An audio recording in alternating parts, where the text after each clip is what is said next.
Hi hello ನಮಸ್ಕಾರ ಸ್ನೇಹಿತರ. ಕೊನೆಗೂ ಇಲ್ಲಿ ರೆಬೆಲ್ ಆಗಿರ್ತಕ್ಕಂಥ ರಶ್ಮಿ ಹಾಗೆ ಆ ಕಡೆ ಜಿಮ್ಸೀನಾ ಇಬ್ಬರ ನಡುವಿನ ಈ ಒಂದು ಕದನದ ಜೊತೆಗೆ ಈ ಒಂದು ಕದನದಿಂದಾಗಿ ಪಿಂಕಿಯ ನಿಜ ಬಣ್ಣ ಏನು ಅನ್ನೋ ಸತ್ಯ ಜಿಮ್ಸೀನನ ಮುಂದೆ ಬಯಲಾಗ್ತದೆ. ಹಾಗಿದ್ರೆ ಏನಾಯಿತು, ಏನು ಕಥೆ ಇದೆ ಎಲ್ಲವನ್ನ ಕೂಡ ತಿಳ್ಕೋಬೇಕು ಅಂದರೆ ಈಗಲೇ ನಮ್ಮ ಈ ಚಾನಲ್ನ ಸಬ್ಸ್ಕ್ರೈಬ್ ಮಾಡಿ, ಹಾಗೆ ಒಂದು ವಿಡಿಯೋವನ್ನು ಪೂರ್ತಿಯಾಗಿ ನೋಡೋದನ್ನು ಯಾವುದೇ ಕಾರಣಕ್ಕೂ ಕೂಡ ಮರಿಬೇಡಿ. ತನ್ನ ಹೆಂಡತಿ ಮಕ್ಕಳಿಗೆ ಬುದ್ಧಿ ಕಲಿಸ್ಬೇಕು, ತನ್ನ ಸೊಸೆಗೆ ಅಧಿಕಾರ ಕೊಡಬೇಕು, ಜೊತೆಗೆ ತನ್ನ ಆಸ್ತಿಯನ್ನು ಉಳಿಸ್ಕೋಬೇಕು, ತನ್ನ ಮಗನ ಬದುಕಲ್ಲಿ ಪಿಂಕಿ ಯಾವುದೇ ಕಾರಣಕ್ಕೂ ಕೂಡ ಬರಬಾರ್ದು, ರಶ್ಮಿ ಮತ್ತು ಜಿಮ್ಸೀನಾ ಇಬ್ಬರ ಬದುಕು ಕೂಡ ಚೆನ್ನಾಗಿರಬೇಕು ಅನ್ನೋ ಯೋಚನೆಯಲ್ಲಿ ಮಾವ ರಶ್ಮಿಯ ಹೆಸರಿಗೆ ತನ್ನ ಸಂಪಾದನೆ ಮಾಡಿರ್ತಕ್ಕಂಥ ಇಡೀ ಆಸ್ತಿ, ಒಡವೆ, ಮನೆ ಎಲ್ಲವನ್ನ ಕೂಡ ಬರೆದ್ಬಿಡ್ತಾರ. ಜೊತೆಗೆ ಮನೆಯಲ್ಲಿ ಒಂದು ಪೂಜೆಯನ್ನು ಇಟ್ಕೊಂಡಿರ್ತಾರೆ. ಆ ಒಂದು ಪೂಜೆಗೆ ಶಿವ ಕುಟುಂಬ ಕೂಡ ಅಲ್ಲಿಗೆ ಬಂದದ. ಈ ಕಡೆ ಜಿಮ್ಸೀನಾ ಎಲ್ಲರೂ ಕೂಡ ಅಲ್ಲೇ ಇದ್ದಾರೆ. ಆಲ್ರೆಡಿ ಜಿಮ್ಸೀನಾಗೆ ಪಿಂಕಿಯ ತಂದೆ ಹೇಳಿದ್ರು, ನಿನ್ನ ತಂದೆ ಇಡೀ ಆಸ್ತಿಯನ್ನು ನಿನ್ನ ಹೆಂಡತಿ ರಶ್ಮಿ ಹೆಸರಿಗೆ ಬರೀತಿದ್ದಾರೆ ಅಂತ ಹೇಳಿ. ಆ ಒಂದು ವಿಷಯ ಜಿಮ್ಸೀನನಿಗೆ ಗೊತ್ತಿತ್ತು, ಆದರೆ ಇನ್ನೂ ಕೂಡ ಕ್ಲಾರಿಟಿ ಇರಲಿಲ್ಲ. ಯಾವಾಗ ಆ ಒಂದು ಪೂಜೆಗೆ ಬಂದಂತಹ ಎಲ್ಲರೂ ಮುಂದೆ ಮಾದಪ್ಪ ಬಂದಿದ್ದೆ, ರಶ್ಮಿ ಮುಂದೆ ಬಂದು ನಿನಗೆ ನಾನು ಏನೋ ಕೊಡಬೇಕು ಅಂದ್ಕೊಂಡಿದ್ದೀನಿ ಉಡುಗೊರೆಯಾಗೆ, ಅದನ್ನು ನೀನು ತಗೊಳ್ಳೇಬೇಕು ಅಂತ ಹೇಳ್ತಾರೆ. ಆಗ ಜಿಮ್ಸೀನನಿಗೆ ಅನುಮಾನ ಶುರುವಾಗುತ್ತೆ. ಖಂಡಿತವಾಗ್ಲೂ ಇಲ್ಲಿ ಅಪ್ಪ ಏನು ಮಾಡೋಕ್ಕೆ ಹೋಗ್ತಿರ್ಬೋದು, ಖಂಡಿತವಾಗ್ಲೂ ಇಲ್ಲಿ ಅಪ್ಪ ಪಿಂಕಿ ಅಪ್ಪ ಹೇಳಿದಾಗೆ ಇವಳ ಹೆಸರಿಗೆ ಏನಾದರೂ ಆಸ್ತಿ ಬರೆದ್ಬಿಟ್ಟಿದ್ದಾರೆ ಅಂತ ಅನ್ಸುತ್ತೆ. ಜೊತೆಗೆ ಇಲ್ಲಿ ಮಾದಪ್ಪ ಬಂದಿದ್ದೆ, ರಶ್ಮಿ ತಗೋಮ್ಮ, ಇದರಲ್ಲಿ ನಾನು ಸಂಪಾದನೆ ಮಾಡಿ ಸೇವ್ ಮಾಡಿದಂಥ ಎಲ್ಲ ಆಸ್ತಿ, ಅಂತಸ್ತು, ಚಿನ್ನ, ಒಡವೆ, ಮನೆ ಎಲ್ಲ ಕೂಡ ನಿನ್ನ ಹೆಸರಿಗೆ ಬರೆದಿದ್ದೀನಿ, ತಗೊಂಬಿಡು ಅಂತ ಹೇಳ್ತಾರ. ಏನು ಹೇಳ್ತಿದ್ರ ಮಾವ ನೀವು, ನನ್ನ ಹೆಸರಿಗೆ ಯಾಕೆ ಬರೆದಿ, ಇದು ಯಾವುದು ನನಗೆ ಸೇರಿದ್ದಲ್ಲ, ನನಗೆ ಬೇಡ ಇದ್ಯಾವುದು ಅಂತ ರಶ್ಮಿ ಹೇಳ್ತಾ ಇದ್ರು. ನೀನೇ ತಗೋಬೇಕಮ್ಮ ಇದನ್ನು, ಇದು ನಿನಗೆ ಸೇರಿದ್ದು ಅಂತ ಹೇಳ್ತಾರ. ಈ ಒಂದು ಮಾತನ್ನು ಕೇಳಿ ಶಿವಣ್ಣಂಗೇನು ಶಾಕ್ ಆಗಲ್ಲ, ಬಿಕಾಸ್ ಶಿವಣ್ಣಂಗೆ ಆಲ್ರೆಡಿ ಗೊತ್ತಿತ್ತು. ಈತ ಕಡೆ ಶಾರದಾ ಅವರು ಹಾಗೆ ಪಾರು ಎಲ್ಲರೂ ಕೂಡ ಶಾಕ್ ಆಗ್ತಾರೆ. ಏನಿದು ಮಾವ, ನೀವೇನು ಮಾಡ್ತಿದ್ರಾ, ನೀವು ಮಾಡ್ತಿರೋದು ಸರಿ ಅಂತ ನಿಮಗೆ ಅನ್ನಿಸ್ತಿದ್ಯಾ, ದಯವಿಟ್ಟು ಇದು ಯಾವುದು ಬೇಡ ಅಂತ ಪಾರು ಹೇಳಿದಾಗ ನಾನು ಸರಿಯಾಗಿ ಯೋಚನೆ ಮಾಡಿದ್ದೀನಿ ಪಾರು, ನೀನೇನು ಹೇಳಬೇಡ ಅಂತ ಮಾದಪ್ಪ ಹೇಳ್ತಾರ.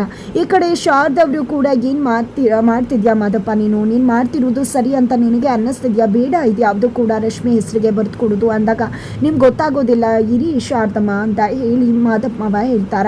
ಈ ಕಡೆ ಮಗ ಜಿಮ್ಸೀನಾ ಮತ್ತೆ ಅಮ್ಮ ಇಬ್ರು ಕೂಡ ತಿರುಗಿ ಬೀಳ್ತಾರೆ. ಏನು ಮಾಡ್ತಿದ್ರ ನೀವು, ಈ ಒಂದು ಆಸ್ತಿ ನನ್ನ ಮಗ ಮತ್ತೆ ಮಗಳಿಗೆ ಸೇರ್ಬೇಕಾಗಿರೋದು, ಜೊತೆಗೆ ನಮಗೆ ಸಂಬಂಧಪಟ್ಟಿದ್ವು, ಅಂಥದ್ರಲ್ಲಿ ಇವಳು ಯಾರಿಗೋ ಬರೆದು ಕೊಡ್ತಿದ್ರಲ್ಲ, ಏನು ಅನ್ಕೊಂಡಿದ್ರ ನೀವು ಅಂತ ಹೇಳಿದಾಗ ಈ ಮನೇಲಿರ್ತಕ್ಕಂಥ ನಾಯಿ ನರಿಗಳು ಎಲ್ಲರಿಗೂ ಕೂಡ ಪಾಠ ಕಲಿಸ್ಬೇಕು ಅಂದರೆ ನಾನು ಇದನ್ನು ಮಾಡಲೇಬೇಕಾಗಿತ್ತು ಅಂದಾಗ ಏನು ಮಾತಾಡ್ತಿದ್ರ, ನಿಮ್ಮ ಹೆಂಡತಿ ಮಕ್ಕಳನ್ನ ನಾಯಿ ನರಿ ಅಂತ ಹೇಳ್ತಿದ್ರ, ಇನ್ಯಾವಳು ಸೊಸೆ ಅಂತ ಹೇಳ್ಕೊಂಡು ಅವಳಿಗೆ ಇಡೀ ಆಸ್ತಿ ಬರೀತಿದ್ರ ಅಂದಾಗ ನನ್ನ ಸೊಸೆನೇ ತಾನೇ ಅವಳು, ಅದಕ್ಕೋಸ್ಕರನೇ ಇಡೀ ಆಸ್ತಿ ಬರೀತಿರೋದು, ಇಲ್ಲ ಅಂದರೆ ಇದು ಏನಾಗುತ್ತೆ ಕತೆ ಅನ್ನೋದು ನಂಗೆ ತುಂಬ ಚೆನ್ನಾಗಿ ಗೊತ್ತಿದೆ. ನಿಮಗೆಲ್ಲ ಅಹಂಕಾರ ಜಾಸ್ತಿ ಆಗಿದೆ, ನಿಮ್ಮಂಥ ಅಹಂಕಾರಗಳನ್ನ ಖಂಡಿತವಾಗ್ಲೂ ಬಗ್ಗಿಸ್ಬೇಕು ಅಂದರೆ ಇದನ್ನೆಲ್ಲ ನಾನು ಮಾಡಲೇಬೇಕಾಗತ್ತೆ. ನನಗೇನು ಮಾಡಿದ್ದೀನೋ ಅದೇ ಕಾರಣಕ್ಕೆ ಏನು ಮಾಡಿದ್ದೀನೋ ಅದರ ಉದ್ದೇಶ ಸರಿಯಾಗೇ ಇದೆ ಅಂತ ಹೇಳಿ ಮಾದಪ್ಪ ಹೇಳ್ತಾರೆ. ನನಗೆ ಗೊತ್ತಿತ್ತು ನೀವೆಲ್ಲ ಬರೆದ್ರು ಬಿಡಲ್ಲ ಅಂತ, ಹಾಗಾಗಿ ನನ್ನ ಸೊಸೆನ ಕರ್ಕೊಂಡು ಹೋಗಿ ರಿಜಿಸ್ಟರ್ ಮಾಡಿಸಿ ಈ ಆಸ್ತಿನ ಅವಳು ಕೊಡ್ತಿರೋದು, ಎಲ್ಲ ಖಾತೆ ಗೀತೆ ಎಲ್ಲವೂ ಕೂಡ ಬದಲಾಗಿದೆ ಅಂತ ಮಾದಪ್ಪ ಹೇಳ್ತಾರೆ. ಆಗ ಇಲ್ಲಿ ರಶ್ಮಿ ಏನು ಹೇಳ್ತಿದ್ರ ಮಾವ, ಅದಕ್ಕೆ ನೀವು ನನ್ನ ಕರ್ಕೊಂಡು ಹೋಗಿದ್ದು ಅಂದಾಗ ಹೌದು ಮಗಳೇ, ಅದಕ್ಕೆ ನಿನ್ನನ್ನು ಕರ್ಕೊಂಡು ಹೋಗಿದ್ದು ಅಂತಾರ. ಆದರೂ ಮಾವ ಇದು ಯಾವುದು ಕೂಡ ನನಗೆ ಬೇಡ, ನೀವೇ ಇಟ್ಕೊಳ್ಳಿ ಅಂತ ರಶ್ಮಿ ಹೇಳ್ತಾ ಇದ್ದಾಳ.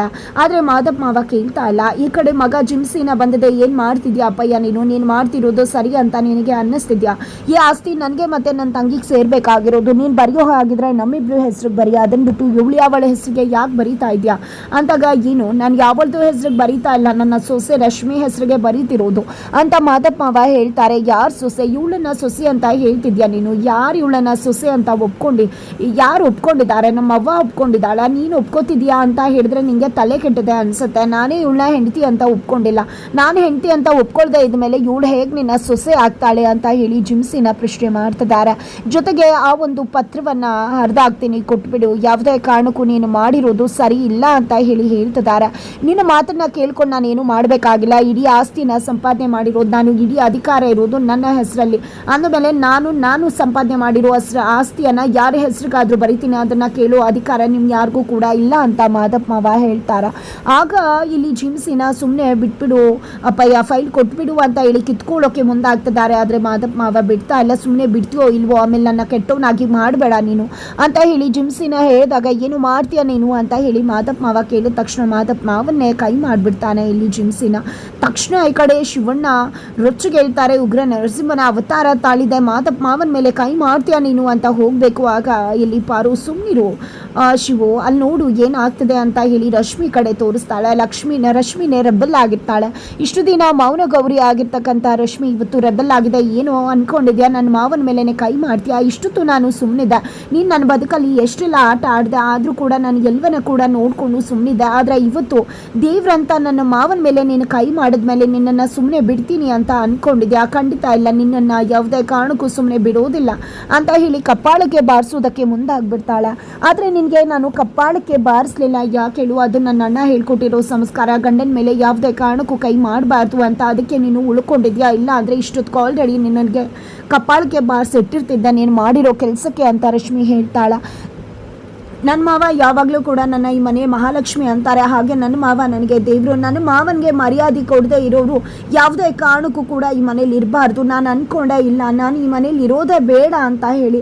ಆದರೆ ಇವಾಗ ಯೋಚನೆ ಮಾಡಿದೆ, ಖಂಡಿತವಾಗ್ಲೂ ಕೂಡ ನನ್ನ ಮಾವನಿಗೆ ಅವಮಾನ ಯಾರು ಮಾಡ್ತಾರೋ ಅವರು ಈ ಮನೇಲಿ ಇರಬಾರ್ದು ಅಂತ ಹೇಳಿದ್ದೆ. ಇಲ್ಲಿ ಗಂಡ ಜಿಮ್ಸಿನನ್ನೇ ಇಟ್ಕೊಂಡು ಕುತ್ತಿಗೆ ಪಟ್ಟಿ ಕೊಳ್ಳಿನ ಪಟ್ಟಿ ಇಟ್ಕೊಂಡು ಮನೆಯಿಂದ ಹೊರಗಡೆ ದಬ್ಬೆ ಬಿಡ್ತಾರೆ. ಎಲ್ಲರೂ ಕೂಡ ಅಚ್ಚರಿ ಆಗ್ತಾರೆ. ಕೊನೆಗೂ ಕೂಡ ರೆಬಲ್ ಆಗಿರೋ ರಶ್ಮಿ, ಇನ್ನು ಮುಂದೆ ನಿನಗೆ ಈ ಮನೇಲಿ ಜಾಗ ಇಲ್ಲ, ನನ್ನ ಮಾವನ ಮೇಲೆ ಕೈ ಮಾಡಿದ್ಮೇಲೆ ಅವರ ಮನೆಯಲ್ಲಿರೋ ಯೋಗ್ಯತೆ ನಿನಗಿಲ್ಲ, ಈ ಮನೇಲಿ ಇನ್ನು ಮುಂದೆ ನಂದೇ ದರ್ಬಾರು, ನಂದೇ ಅಧಿಕಾರ ಅಂತ ಹೇಳಿ ಇಲ್ಲಿ ರಶ್ಮಿ ಜಿಮ್ಸಿ ನನಗೆ ಸರಿಯಾಗಿ ಟಕ್ಕರನ್ನೇ ಕೊಡ್ತಿದ್ದಾಳೆ. ಅತ್ತ ಕಡೆ ಪಿಂಕಿ ನಂಬರ್ಗೆ ಬೇರೆ ಅನ್ನೋನ್ ನಂಬರ್ಸಿಂದ ಕಾಲ್ ಬರ್ತದೆ. ಅಪ್ಪ ಬರ್ತಾರೆ, ಬಂದಿದೆ. ಏನಿದು ಪಿಂಕಿ, ಯಾವುದೋ ಅನ್ನೋನ್ ನಂಬರಿಂದ ಕಾಲ್ ಬರ್ತಿದೆ, ನೋಡು ಮಾತಾಡು, ಯಾರು ಗೊತ್ತು, ಯಾವ ಶ್ರೀಮಂತ ಜಮೀನ್ದಾರ ಫ್ಯಾಮಿಲಿ ಅವ್ನು ಇರ್ಬೋದೇನೋ, ನೋಡು ಮಗಳೇ, ಅವನೇನಾದರೂ ನಿಂಗೆ ಸೆಟ್ ಆಯಿತು ಅಂದರೆ ಅವ್ನು ನಿನ್ನ ಪ್ರೀತಿ ಪಾಶಕ್ಕೆ ಬಿದ್ದ ಅಂದರೆ ಅವನ ಜೊತೆನೆ ನಿನ್ನ ಮದುವೆ ಮಾಡಿಸ್ಬಿಡ್ತೀನಿ ಅಂತ ಹೇಳಿದಾಗ ಇಲ್ಲಿ ಅಪ್ಪನ ಮೇಲೆನೆ ಕೈ ಮಾಡಿಬಿಡ್ತಾಳೆ ಪಿಂಕಿ. ಏನ ಅನ್ಕೊಂಡಿದ್ಯಾ ನೀನು ನನ್ನನ್ನು? ನನಗೆ ಜಿಮ್ಸಿನೂ ಬೇಕು, ಅವರಪ್ಪನ ಆಸ್ತಿ ಕೂಡ ಬೇಕು, ಜಿಮ್ಸಿನನ್ನು ಬಿಡುವುದಿಲ್ಲ, ಅವರಪ್ಪನ ಆಸ್ತಿಯನ್ನು ಕೂಡ ಬಿಡುವುದಿಲ್ಲ ಅಂತ ಹೇಳಿ ಅಪ್ಪನ ಹತ್ರ ಹೇಳ್ತಿರ್ತಾಳೆ. ಅಷ್ಟರಲ್ಲಿ ಜಿಮ್ಸಿನ ಅವ್ರು ಮುಂದೆ ಬಂದು ನಿಂತಿದ್ದಾನೆ. ಇದನ್ನು ನೋಡ್ದಂಥ ಪಿಂಕಿ ಶಾಕ್ ಆಗ್ತದಾಳೆ. ಏನಪ್ಪ ಇದು, ನಾವು ಹೇಳೋದನ್ನು ಕೇಳಿಸ್ಕೊಂಡ್ಬಿಟ್ನ, ಇಲ್ಲಿ ಜಿಮ್ಸಿನೂ ಬೇಕು ಆಸ್ತಿನೂ ಬೇಕು ಅಂತ ಹೇಳಿಬಿಟ್ಟೆ, ಅವ್ರ ಅಪ್ಪನ ಆಸ್ತಿಗೋಸ್ಕರನೇ ನಾನು ಅವನ್ನ ಪ್ರೀತಿಸಿದ್ದು ಅವನಿಗೆ ಗೊತ್ತಾಗ್ಬಿಡತ್ತಾ, ಏನು ಮಾಡಲಿ ಅಂತ ಅನ್ಕೋತಿದ್ದಾಳೆ. ಈ ಕಡೆ ಜಿಮ್ಸಿನ ಶಾಕ್ ಆಗಿ ನಿಂತಿದ್ದಾರೆ, ರೆಬಲ್ ಆಗ್ತಿದ್ದಾರೆ. ಹಾಗಿದ್ರೆ ನಿಜಕ್ಕೂ ಪಿಂಕಿ ಆಸ್ತಿಗೋಸ್ಕರನೇ ತನ್ನನ್ನು ಪ್ರೀತಿ ಮಾಡ್ತಿರೋದು ಅನ್ನೋ ವಿಷಯ ಇಲ್ಲಿ ಜಿಮ್ಸಿ ನನಗೆ ಗೊತ್ತಾಯ್ತಾ, ಅಥವಾ ಆ ಒಂದು ಮಾತನ್ನು ಜಿಮ್ಸಿನ ಕೇಳಿಸ್ಕೊಳ್ಳೇ ಇಲ್ವಾ? ಇಲ್ಲಿ ಮನೆಯಿಂದ ಹೊರಗಡೆ ಬೀಳ್ತಿದ್ದಾಗೆ ಜಿಮ್ಸಿನ ಬರೋದು ಪಿಂಕಿ ಮನೆಗೆ, ಪಿಂಕಿ ಮನೆಯಲ್ಲಿ ಆಶ್ರಯ ಪಡೆಯುವುದಕ್ಕೆ. ಇಲ್ಲಿ ಜಿಮ್ಸಿನ ಹತ್ರ ಯಾವುದೇ ರೀತಿಯ ಆಸ್ತಿ ಇಲ್ಲ, ಎಲ್ಲವೂ ಕೂಡ ರಶ್ಮಿ ಪಾಲಾಗಿದೆ ಅನ್ನೋ ವಿಷಯ ಮಗಳು ಮತ್ತೆ ಅಪ್ಪಂಗೆ ಗೊತ್ತಾಗ್ತದೆ. ಪಿಂಕಿ ಮತ್ತೆ ಅವರಪ್ಪ ಇಬ್ರು ಕೂಡ ಜಿಮ್ಸಿನ ಹೆಸರಲ್ಲಿ ಆಸ್ತಿನೇ ಇಲ್ವಲ್ಲ, ಏನು ಮಾಡೋದು ಅಂತ ಹೇಳಿ ಮನೆಯಿಂದ ಹೊರಗಡೆ ದಬ್ತಾರ ಅಥವಾ ನಾಟಕ ಮಾಡ್ತಾರ, ಏನಾಗತ್ತೆ ತಿಳ್ಕೋಬೇಕು ಅಂದರೆ ಮುಂದಿನ ವಿಡಿಯೋಗೆ ವೇಟ್ ಮಾಡೋದನ್ನು ಮರಿಬೇಡಿ.